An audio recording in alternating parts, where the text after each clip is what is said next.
Hey, welcome back to IDST 250, the Common Good Practicum. This is day 2, where we're going to be looking at the concept of justice and the common good in the Old Testament. Now, before we jump into that, let me remind you of a few things.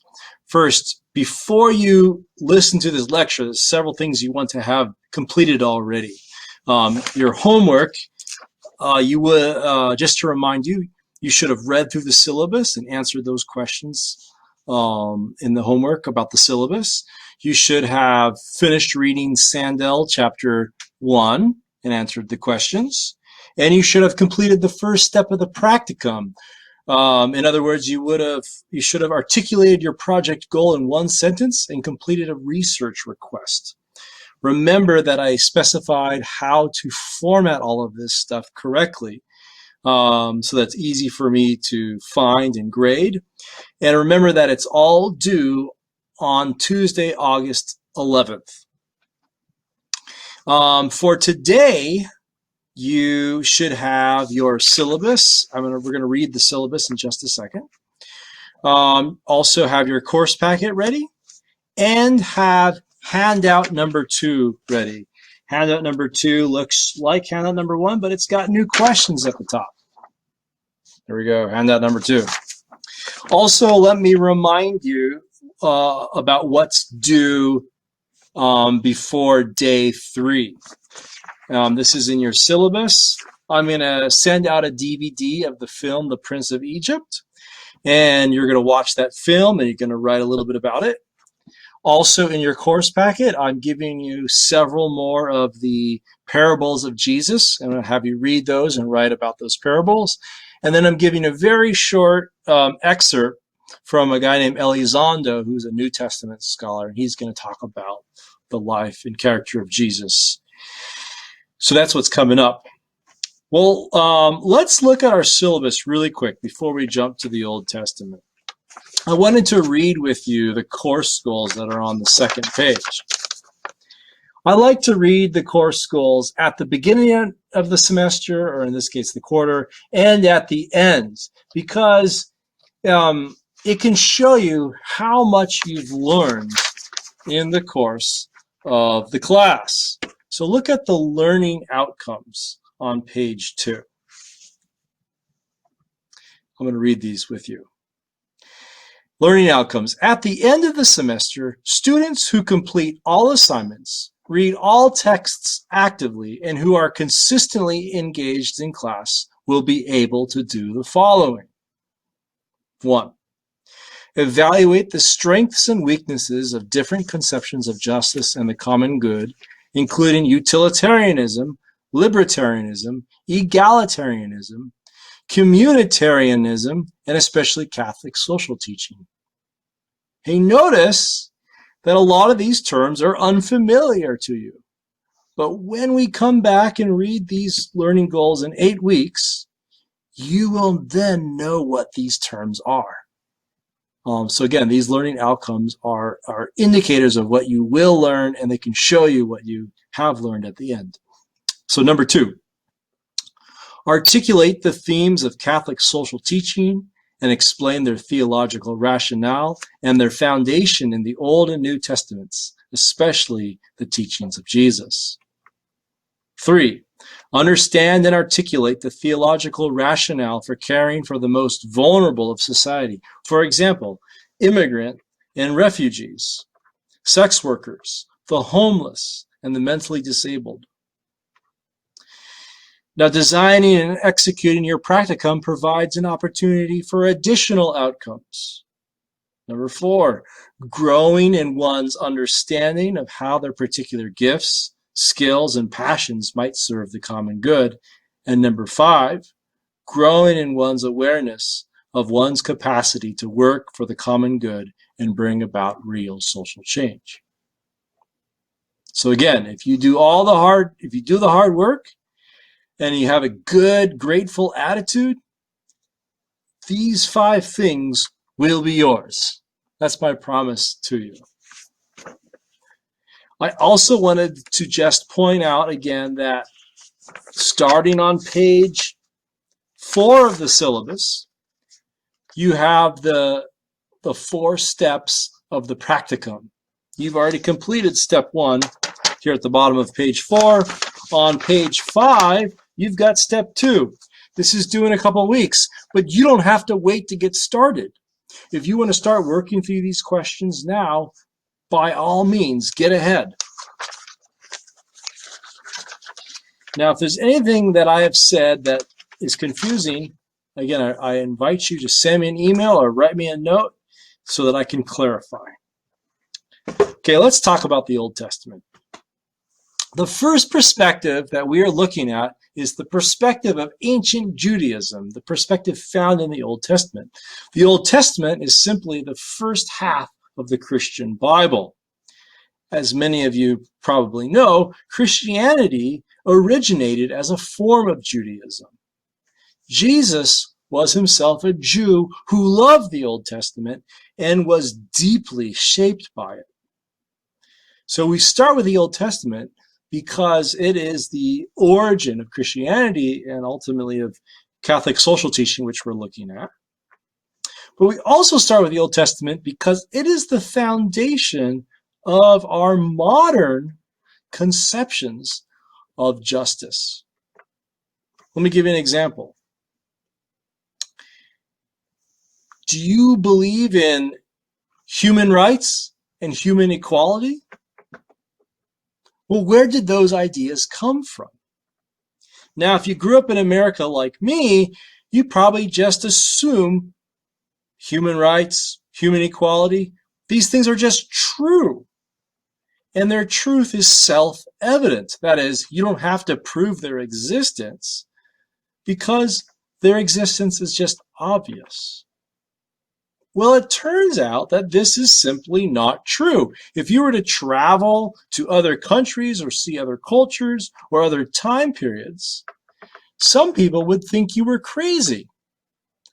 And they would try to convince you that their belief in the fundamental inequality of humans is self-evident.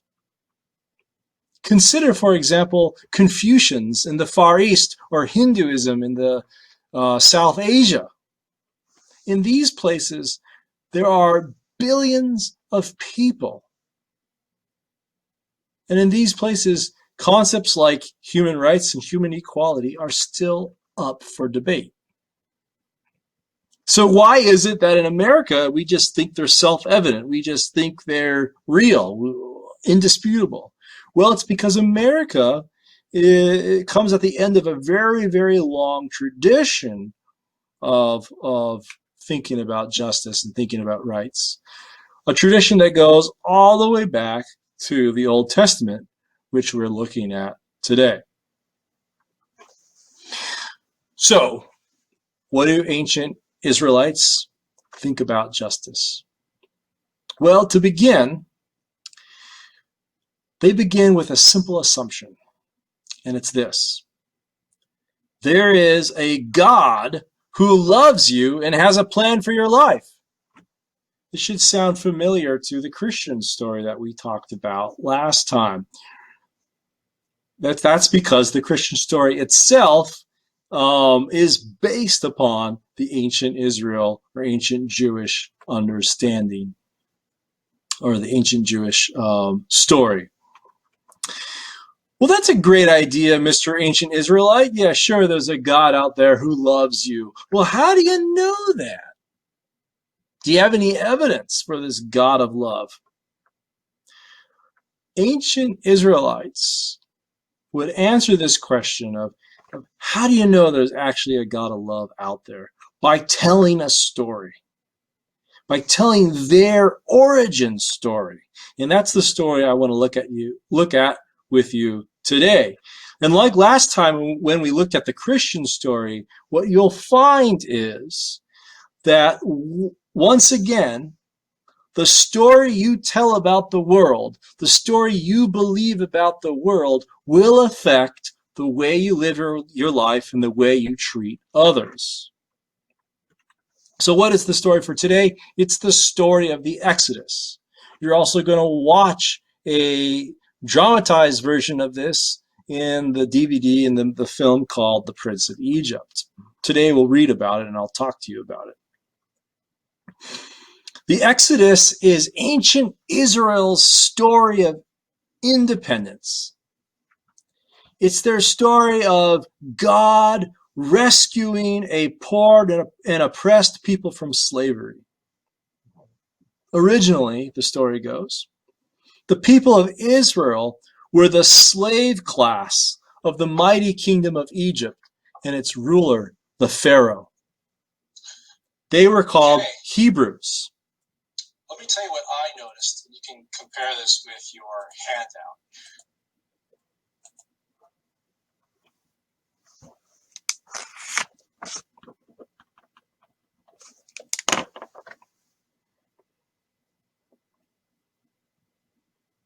They were called Hebrews, which seems to come from an ancient Near Eastern word, Abiru or Abiru. In your handout, look at box number 1. In box number 1, I've written there, who were the Hebrews? And then I've written out these ancient Near Eastern words, Abiru and Habiru. So the word Hebrew seems to come from this ancient Near Eastern word, which means dirt or dust. Calling someone a Hebrew was a slur. It was a demeaning way to refer to the low class and the outcasts of society. In other words, calling people Hebrews was calling them the scum of the earth. So that's the answer to question number 1, by the way. Who were the Hebrews? They were the scum of the earth. They were the low class, the slave class of Egypt. They were Israel, the people of Israel before they were rescued by God. That's how the story starts. Then God comes along, the God of love I was just telling you about. And God hears these slaves groaning and crying out in their misery, and he has pity on them. And he decides to rescue them from slavery. Here we see a theme found throughout the Bible, and this answers the second question of the day, though there's not a box for it in your handout. Just write this in your notes. He decides to, we see a theme found throughout the Bible. The God of the Bible cares for the poor and the oppressed and will defend them. To use a term from last class, we could call this God's preferential option for the poor. To put it another way, we could say that God identifies with the poor. In fact, Christians believe that when God decided to become human, he decided to literally identify with the poor by becoming a poor person. This idea about God, that God identifies with the poor, is the foundation of the Western idea that poor people deserve as much dignity as the rich and powerful, as kings and queens. Let me pause for a second. I should have said this earlier, and I apologize. The questions for the day, I give them to you each day. Those questions will guide my lecture, but also at the end of class, you should try to answer all of those questions on your own. If you can answer these questions, that is an indicator that you have learned everything you need to learn from this lecture. Also, when I make the midterm and the final exam, I will base it off of these questions. So that's the purpose of these questions. Let's get back to the story.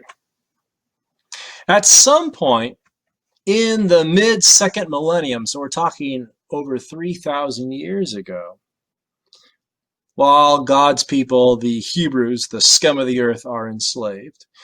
God sends a prophet, a guy named Moses, to go confront the Pharaoh and demand that Pharaoh let the Hebrews, the slave class, go free. In fact, God calls the slaves my people. He says, let my people go so they can worship me in the desert. And this is the story of that you're going to watch, The Prince of Egypt. That film is a Hollywood version of this biblical story. Let's read our first text for today. This is in your course packet. It's text number 1, Exodus 3, 1 through 5. You got your course packet here. Here's the text. Read along with me. It says here, Moses was keeping the flock of his father-in-law Jethro, the priest of Midian. He led his flock beyond the wilderness and came to Horeb, the mountain of God. This mountain is also called, by the way, Mount Sinai. Mount Sinai and Mount Horeb are the two names for the mountain of God. There the angel of the Lord appeared to Moses, to him, in a flame of fire out of a bush. He looked, and the bush was blazing, yet it was not consumed. Then Moses said, I must turn aside and look at this great sight and see why the bush is not burned up. When the Lord saw that he had turned aside to see, God called out to him from the bush, Moses, Moses. That wasn't a very good deity voice. Sorry. And Moses said, Here I am. Then God said, Come no closer. Remove the sandals from your feet, for the place on which you are standing is holy ground. He said further, I am the God of your father, the God of Abraham, the God of Isaac, the God of Jacob. And Moses hid his face, for he was afraid to look at God. Then the Lord said, I have observed the misery of my people who are in Egypt. I have heard their cry on account of their taskmasters. Indeed, I know their sufferings, and I have come down to deliver them from the Egyptians, and to bring them up out of that land to a good and broad land, a land flowing with milk and honey, to the country of the Canaanites, the Hittites, the Amorites, the Perizzites, the Hivites, and the Jebusites. Well, that's a mouthful. The cry of the Israelites has come to me. I have also seen how the Egyptians oppress them. So come, I will send you to Pharaoh to bring my people, the Israelites, out of Egypt. But Moses said to God, Who am I that I should go to Pharaoh and bring the Israelites out of Egypt? And God said, I will be with you. And this shall be the sign for you that it is I who sent you. When you have brought the people out of Egypt, you shall worship God on this mountain.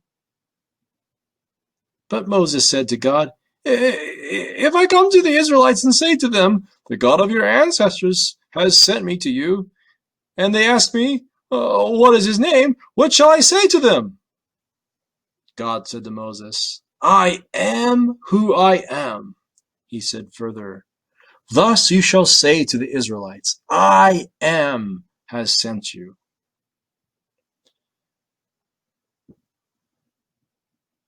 So this is the story of God appearing to Moses and commissioning Moses to go to Pharaoh, to tell Pharaoh, let God's people go. This story tells us something about the character of God. We've already covered it a little bit, but we see that God identifies with the poor. That God is a God who has mercy and compassion on the poor and the scum of society. We would say that the Exodus reveals the character of God. So what happens? Well, Moses goes to Pharaoh and delivers the message, but Pharaoh mocks Moses and says, "Heck no." So God declares war on the Pharaoh and on the gods of Egypt. These gods have allowed horrific injustice to corrupt Egypt, and so God shows up to judge them. God destroys the Egyptian pantheon and the political, economic, and military power of Egypt, and rescues the slave class and claims them as his special possession. Pharaoh, seeing the destruction of his pantheon, finally allows the slave class to leave. And Moses leads them back to Mount Horeb, or Mount Sinai, where he saw the burning bush. And there at the mountain of God, God officially adopts the Hebrews as his people. He makes what we call a covenant with them. A covenant is kind of like a constitution. You know, we looked at the constitutions of the Congregation of the Holy Cross last time. Well, here's the constitution here is where God and Israel set up a life together. They make an agreement about how they're going to live together. God promises to be their protector, and they promise to be his servants. And like a constitution, it sets up rules for how they should live. Text number 2 in your course packet tells a little bit of this story. This is from Exodus 19, later on in the same book of the Bible. Read with me in your course packet. On the 3rd new moon after the Israelites had gone out of the land of Egypt, on that very day they came into the wilderness of Sinai. They had journeyed from Rephidim, entered the wilderness of Sinai, and camped in the wilderness. Israel came there in front of the mountain. Then Moses went up to God. The Lord called to him from the mountain, saying, "Thus you shall say to the house of Jacob and tell the Israelites." So this is what Moses is supposed to report back to the Israelites. "You have seen what I did to the Egyptians, and how I bore you on eagle's wings, and brought you to myself. Now, therefore, if you obey my voice and keep my covenant, you shall be my treasured possession out of all the peoples. Indeed, the whole earth is mine, but you shall be for me a priestly kingdom." We'll come back to that. "A priestly kingdom and a holy nation. These are the words you shall speak to the Israelites." So Moses came, summoned the elders of the people, and set before them all of these words that the Lord had commanded him. And the people answered as one, "Everything that the Lord has spoken, we will do." And Moses reported the words of the people to the Lord. So we see Moses going back and forth as an intermediary between God and the people. You can flip your page over. Notice how this mountain, Mount Sinai, is described like a volcano. On the morning of the 3rd day, there was thunder and lightning, as well as a thick cloud on the mountain, and a blast of a trumpet so loud, that all the people who were in the camp trembled. Moses brought the people out of the camp to meet God. They took their stand at the foot of the mountain. Now Mount Sinai was wrapped in smoke because the Lord had descended upon it in fire. The smoke went up like the smoke of a kiln, while the whole mountain shook violently. And the blast of the trumpet grew louder and louder. Moses would speak, and God would answer him in thunder. When the Lord descended upon Mount Sinai to the top of the mountain, the Lord summoned Moses to the top of the mountain, and Moses went up. What follows then is a very, very long section where God gives the people of Israel rules and guidelines for how they should live their lives. And we're going to look at some of those in just a minute. But first, I want to answer a question. This is question number 3, and I've given you space in your handout in box 2 where you can answer this. What are the 3 aspects of Israel's covenant identity? So this covenant that God makes with Israel that we just read about defines Israel's identity in 3 ways. First, Israel is indebted to God. God's the one who rescued them. And therefore, they belong to God and owe God their allegiance. So because God rescued them, they're indebted to God. They now belong to him and owe God their allegiance. Second, they must never forget that they were once impoverished slaves in Egypt. Don't forget that.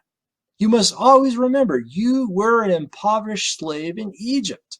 Tell the story. Read the story of the Exodus over and over again. Don't ever forget it. And therefore, because you know what it's like to be a slave, therefore you must never oppress the poor and the weak. So number 2, again, never forget that you were a slave, and therefore, or because you were a slave, you must never oppress the poor and the weak. Their society was to be different, a society built upon justice and peace. In other words, number 3, they had a job, a mission in the world. God makes them, we read, to be a nation of priests. What are priests? Priests are people who bring God's presence and God's justice and God's love to the whole world. Think back to last class where we talked about the mission of humanity to be agents of God's love. We hear that idea is described as them being a nation of priests. They were to do all the things that other people do, all the other nations do. They were to plant gardens and grow crops and raise animals and make wine and get married and have kids and raise the kids and make music and dance and make art. They were to do all of these normal, regular things, but they were to do them differently. They were to do them without injustice and without conflict. Their civilization was to be like a light shining in the darkness. So again, how was Israel's identity shaped by this covenant? Well, number 1, they were indebted to God. They owed their life to him. They owed God their allegiance. Number 2, they must never forget that they were slaves, and therefore they weren't supposed to ever enslave or oppress other people. And number 3, they had a mission to be a kingdom of priests. That is, to live their lives differently, to create a society that was full of peace and justice so that everyone else could see.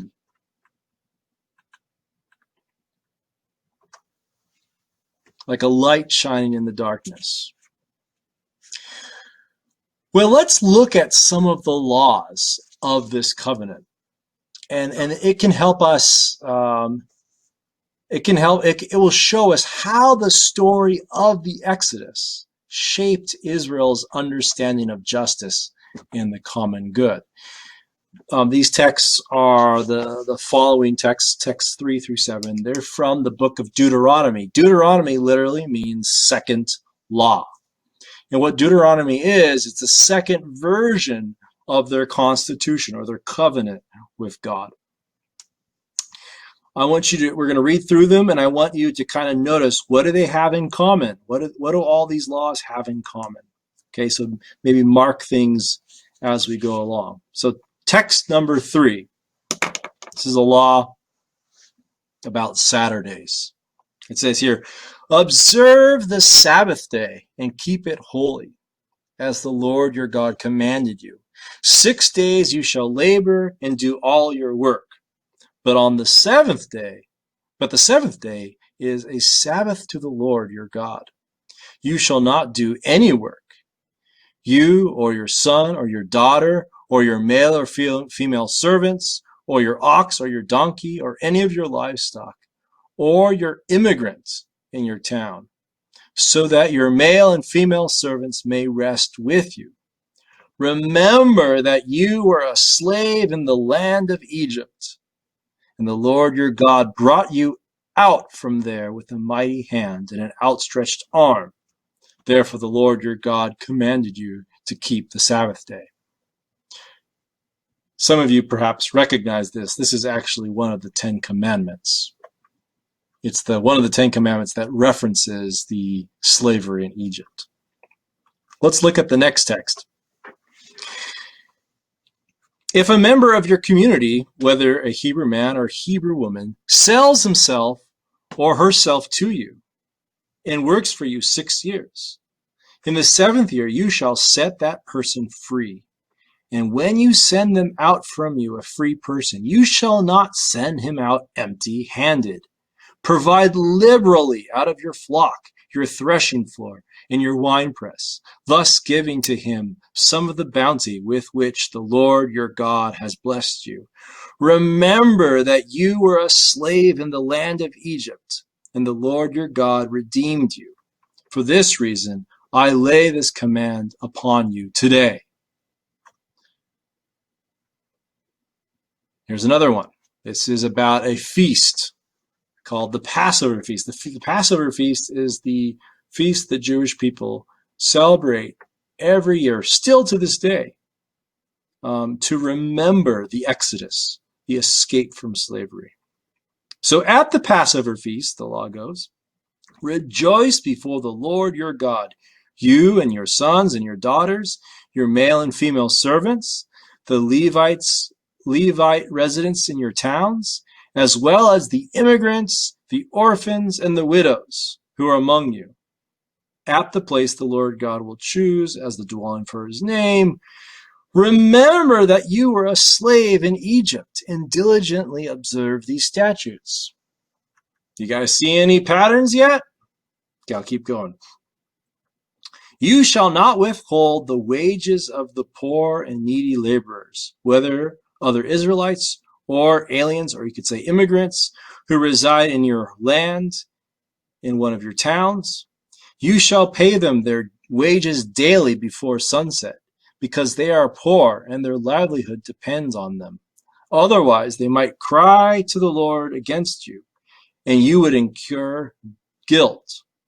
You shall not deprive the immigrant or the orphan of justice. You shall not take a widow's garment in pledge. Remember that you were a slave in Egypt, and the Lord your God redeemed you from there. Therefore, I command you to do this. Okay, one more, just to make the pattern really clear. When you reap your harvest in your field and forget a sheaf in the field, you shall not go back to get it. It shall be left for the immigrant, the orphan, and the widow, so that the Lord your God may bless you in all your undertakings. When you beat your olive trees, do not strip what is left. It shall be for the immigrant, the orphan, and the widow. When you gather the grapes of your vineyard, do not glean what is left. It shall be for the immigrant, the orphan, and the widow. Remember that you were a slave in the land of Egypt. Therefore, I am commanding you to do this. So what do these have in common? Oh, sorry. Well, yeah, what do all these laws have in common? Notice that they command a certain kind of generosity towards others, especially generosity towards the weakest people of society. the rationale every single time, why should you be generous? The rationale is, hey, you know what it's like to be a slave. Remember, you were a slave in Egypt. You, of all people, should therefore be generous and kind and open-handed to those, especially the vulnerable in your society. And notice I kept underlining these three people that are mentioned over and over again, these three kinds of people: the immigrants, the orphans, and the widows. What do these three kinds of people have in common? Well, in ancient Israel, they were the weakest, most vulnerable in their society. They were the poorest of the poor. Why? Well, in the idealized economy of ancient Israel society, the economy, was built around small family farms. Land was divided evenly among the families, and it was patriarchal. Land passed from father to son. Well, in that economy, orphans, widows, and immigrants are all vulnerable. Orphans don't have a father. They don't have anyone to protect them, and they don't have anyone to give them land, to provide for them. So they're very vulnerable. Widows cannot provide for themselves, but depend upon their sons. So they're also vulnerable. And immigrants have no way of getting land for themselves because it's already been divided up. So they also are vulnerable. I've got a box there in handout. In your handout, this is box number 3. And here's a question I want you to reflect on. Who would be the modern, or who is the modern equivalent to the immigrant, orphan, and widow today? Let me give you a couple minutes. Take about 2 minutes. I'll put up my timer here.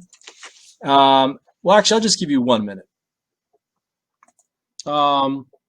Take a minute of these 2 minutes and jot down who are the equivalents to the widow, orphan, and immigrant of the Bible. Who are the modern equivalents?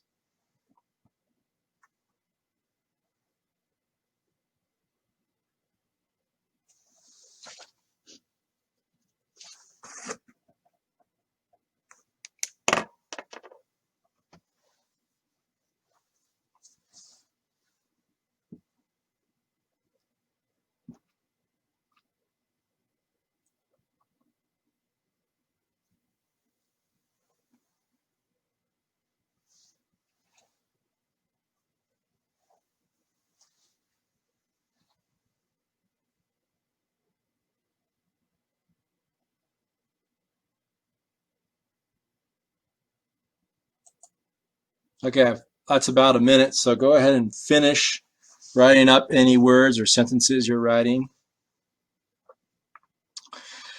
Now go ahead and pair up with the person next to you. And I'll give you the rest of this time. I'll give you 1 more minute. Go ahead and share your lists. Who do you think are the modern equivalents to the widow, orphan, and immigrant? Go ahead and share with your neighbor.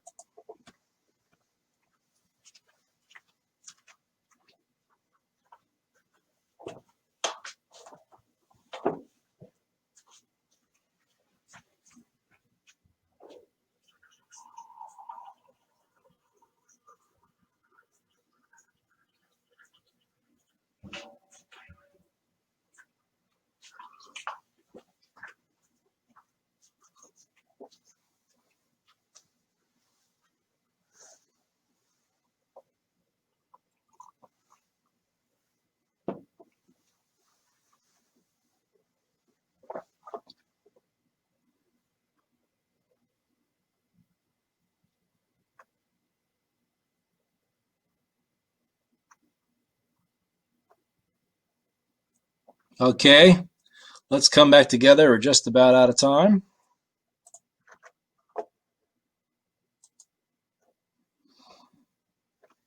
I can't wait to see your answers. I want to know, but I have to wait like a week till I get to read your handouts. Well, all right, it's worth the wait.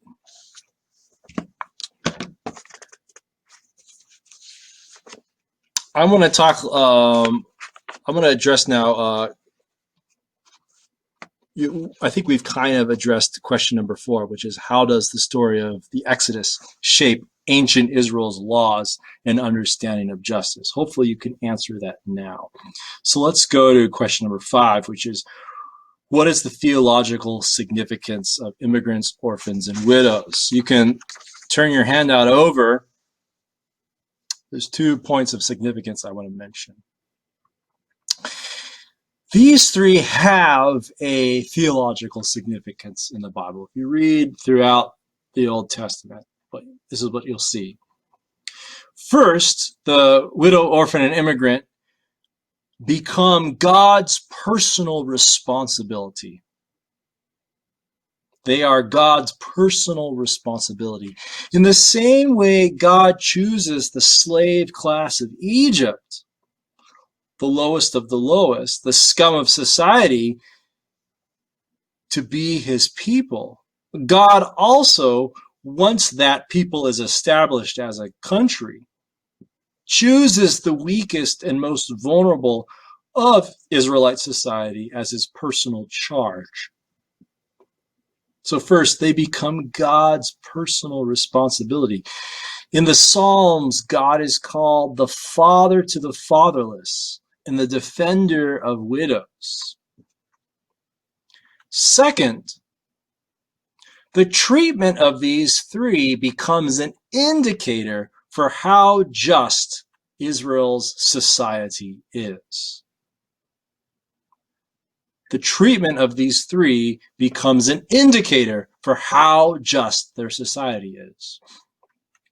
So, in other words, if the immigrant, the orphan, and the widow are being taken care of, well, then you know society is headed in the right direction. When these 3 are neglected, however, it's a sure sign that society is corrupt and greedy. So, number 1 again, these 3 become God's personal responsibility. He claims them, he defends them, and he gets upset if you don't take care of them. And number 2, how they are treated is an indicator of the health or the justness of your society. Well, this brings us to the Hebrew conception of justice. And there's space in your handout in box 5 for this. The Hebrew word for justice is mishpat. You can see that written down in your handout. Mishpat. Everybody say mishpat. Ready? I couldn't hear you. Try again. At the count of 3, say mishpat. 1, 2, 3. Ah, there it is. Mishpat. I heard it that time. Okay. Mishpat is the Hebrew word for justice. Now, mishpat isn't like, in some ways is like the modern concept of justice, but it's significantly different. It's not just about protecting rights. It's about actively caring for the poor and the most vulnerable in society. Enacting mishpat, or justice, means making the needs of others your personal concern. Just like, by the way, God makes the plight of the poor his personal concern. That's a pretty good definition you could write down. Mishpat means making the needs of others your personal concern. So a just society in the Bible, in the Old Testament, is one where everyone takes care of each other, and especially the poor and the most vulnerable. An unjust society, in contrast, is one where people don't care for each other and especially don't care for the needs of the poor and the vulnerable. Notice that the Hebrew concept of justice, mishpat, is closely associated with mercy and humility. A just society is one that is merciful and humble. Merciful because you might care for people who don't deserve it.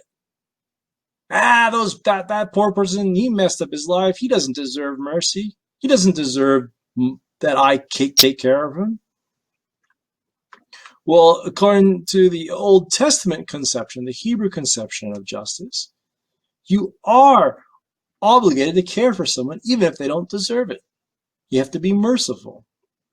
You have to also be humble because you treat others as more important than yourself, and you treat their problems as being more important than your problems. Mishpat is also the origin of our modern conception of human rights. Our English word rights comes from the old King James Version of the Bible.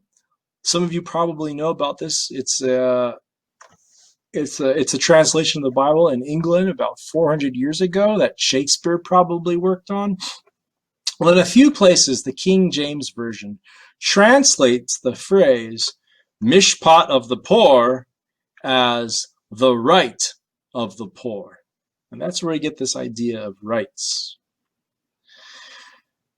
Look at that last law in our course packet, the one from Deuteronomy 24. Remember, it says, when you reap the harvest, leave some behind. It belongs to the immigrant orphan widow. And when you're picking your olive trees, leave some behind because it belongs to the immigrant orphan and widow. And when you gather grapes, leave some behind because it belongs to the immigrant orphan and widow. Part of your earnings, part of your harvest belongs to the poor. Again, I mean, this is very different than the way we think of justice in modern America. Let me say that again. It sounds a little bit crazy. Part of your earnings, part of your income, part of your harvest belongs to the poor. In Hebrew, we would say it is their mishpat, their right. So the term mishpat, which is often translated with the word justice, sometimes means right, and sometimes it means duty. When mishpat is something you receive as the poor person, it is your right. When mishpat is something that you give as the rich person, or the middle class person, the landowning person, it could be translated as duty. Mishpat is also, I want to just throw in a couple more thoughts. Mishpat is also reflective of the character of God. We're told that God is a God of mishpat. Look in your course packet at text number 8. This is Psalm 146. Psalms are, in the Old Testament, these are like songs or hymns that people sing to God. Listen to this one, what it says about God. It says, praise the Lord, O my soul. I will praise the Lord as long as I live. I will sing praises to my God all my life long. Then it says, happy are those whose help is the God of Jacob, whose hope is the Lord their God, who made the heavens and the earth, the sea, and all that is in them, who keeps faith forever. Now watch this. Who executes justice, that's mishpat, who executes mishpat for the oppressed, who gives food to the hungry. The Lord sets the prisoners free. The Lord opens the eyes of the blind. The Lord lifts up those who are bowed down. The Lord loves the righteous. The Lord watches over the immigrant. He upholds the orphan and the widow. But the way of the wicked he brings to ruin. The Lord will reign forever. Your God, O Zion, for all generations, praise the Lord. We see in this psalm that the God of Israel is a doer of mishpat, who cares for the immigrant, the orphan, and the widow.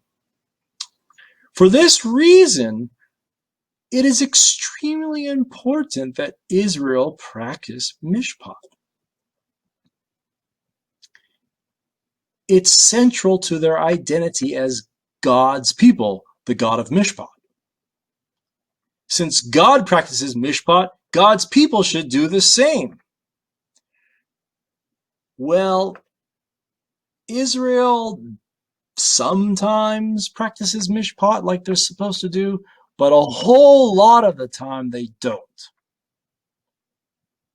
They oppress people royally.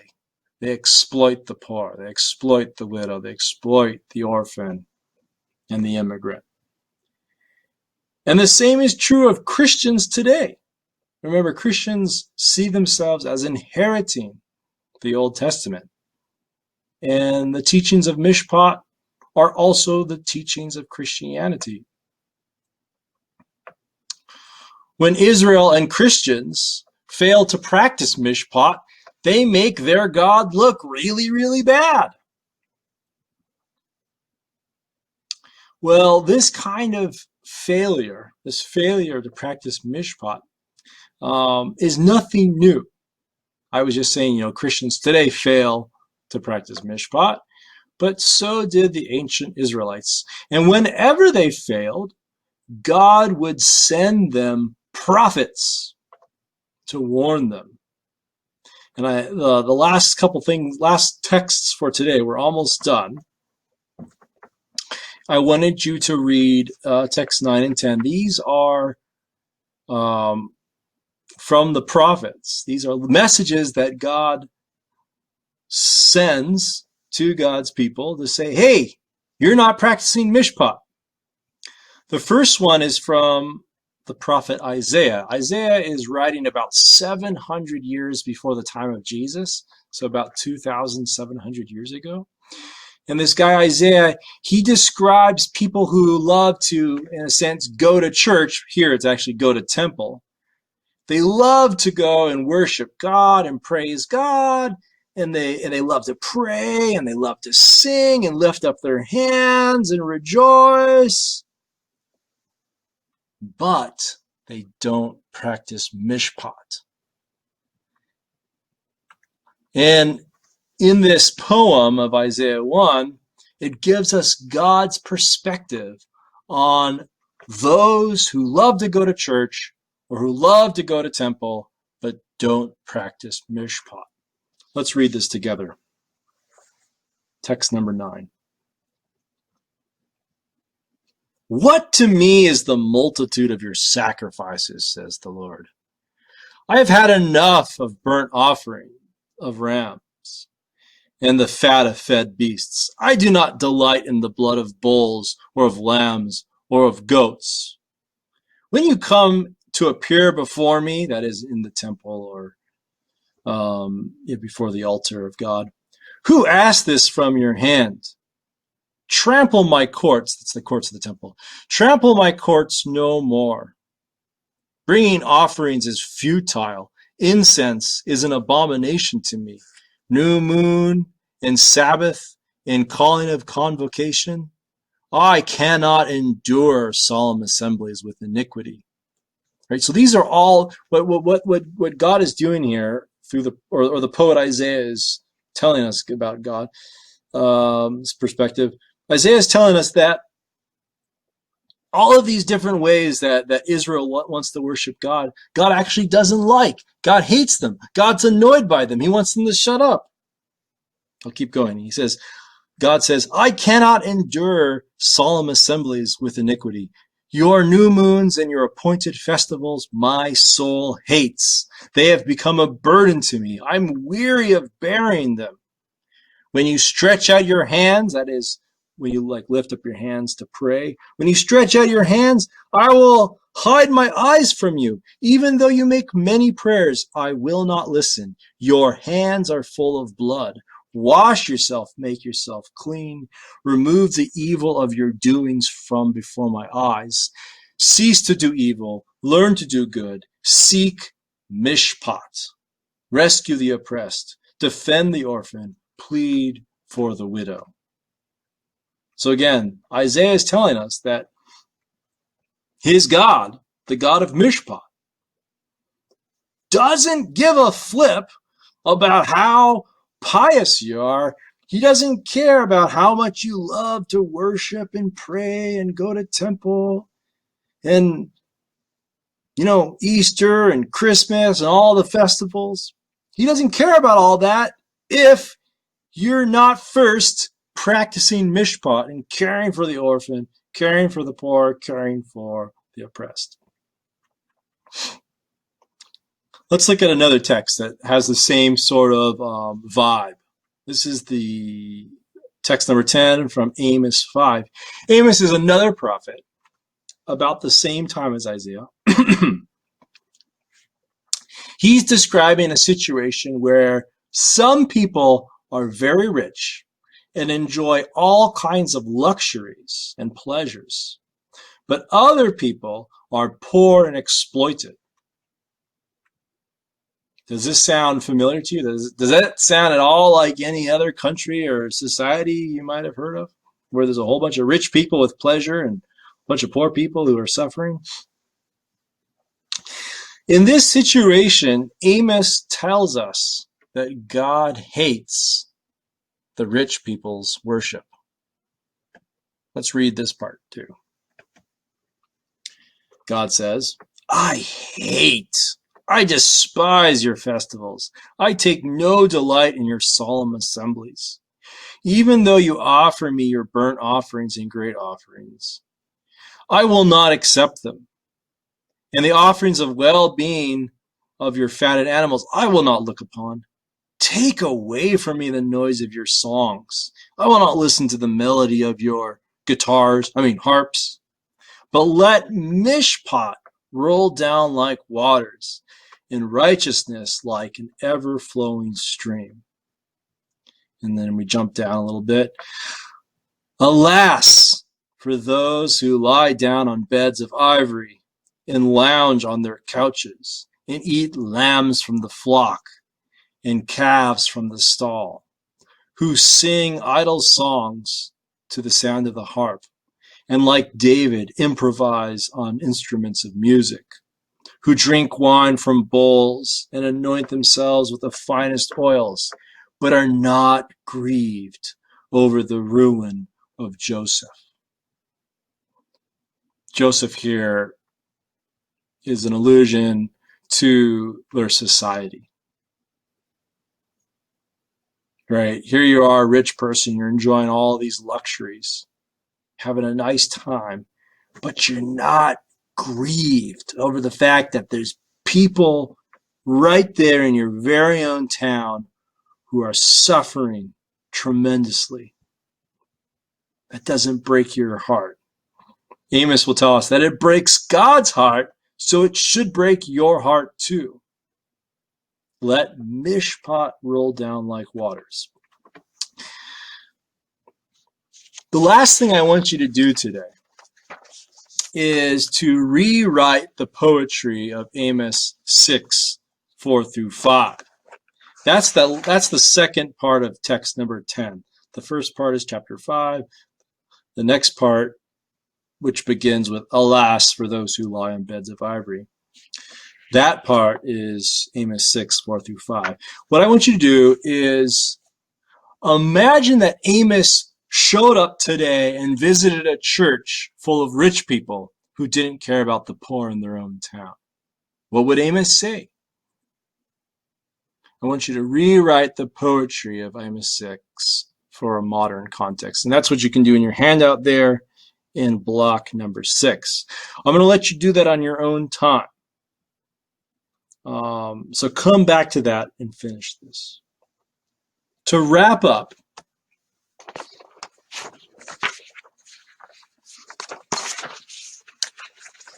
we've talked about mishpat, the conception of justice in the Old Testament. We talked about how Israel tells the story of the Exodus, the story of the scum of the earth being rescued by this God who is this crazy God who for some reason keeps claiming the weakest and the poorest and the ugliest people as his own. This God expects the people he rescues to not turn around and be wicked.